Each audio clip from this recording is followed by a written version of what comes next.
बातमीकडे सदावर्ते दाम्पत्याला सहकार खात्याचा दणका देण्यात आलाय। एसटी बँकेतील दोघांचेही संचालक पद रद्द करण्यात आले। सदावर्ते दाम्पत्याला सहकार खात्याचा दणका, एसटी बँकेतील दोघांचेही संचालक पद रद्द करण्यात आले।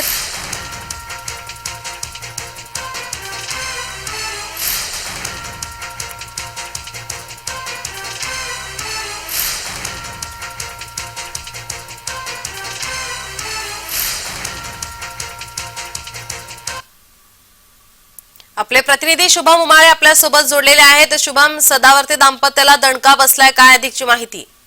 अगदी बरोबर, बघायला गेलं तर ऍडव्होकेट गुणरत्न सदावर्ते आणि सोबतच त्यांच्या पत्नी जयश्री पाटील यांना मोठा दणका बसलेला आहे। गुणरत्न सदावर्ते हे स्वतः ऍडव्होकेट आहेत, वकील आहेत आणि त्यांना कायदेशीर जो आहे दणका बसलेला आहे। त्यांच्यावर 7 ते 8 महिने आधी असा आरोप करण्यात आला होता की एसटी कोऑपरेटिव्ह बँक जी आहे त्याच्यामध्ये त्यांच्याच पॅनलची जी लोक आहेत त्यांना घेऊन जे आहे बेकायदेशीर काही पोट नियम काढण्यात आले होते आणि त्यांनी त्यांची मंजुरी दिली होती, पण हे कुठेतरी सगळ्यांना विश्वासात न घेता सुद्धा झाली होती, असा सुद्धा त्यांच्यावर आरोप झाला होता। आणि काल जी आहे सहकार खात्याकडनं ही महत्वाची कारवाई करण्यात आली आहे, ज्याच्यामध्ये गुणरत्न सदावर्ते आणि त्यांची पत्नी जी आहे जयश्री पाटील यांना त्या पदावरनं जे आहे काढण्यात आलेला आहे। आणि असा सुद्धा निर्णय घेण्यात आलेला आहे की इथून पुढे एसटी कोऑपरेटिव्ह बँकेमध्ये जे कोण सदस्य असतील किंवा जे कोण सभासद असतील, मग ते वरच्या पोस्टचे असो की खालच्या पोस्टचे, ते सगळे एसटी मंडळाशी निगडीतच लोक असणार आहेत, त्याच्या बाहेरची नसणार आहेत। हा सुद्धा एक निर्णय घेण्यात आलेला आहे। काही वेळातच गुणरत्न सदावर्ते यांची पत्रकार परिषद होणार आहे, त्यामध्ये ते त्यांची काय बाजू मांडतात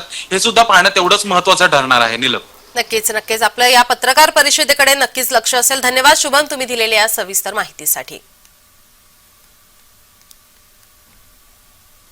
सदावर्ते दाम्पत्याला मोठा दणका देण्यात आलेला आहे।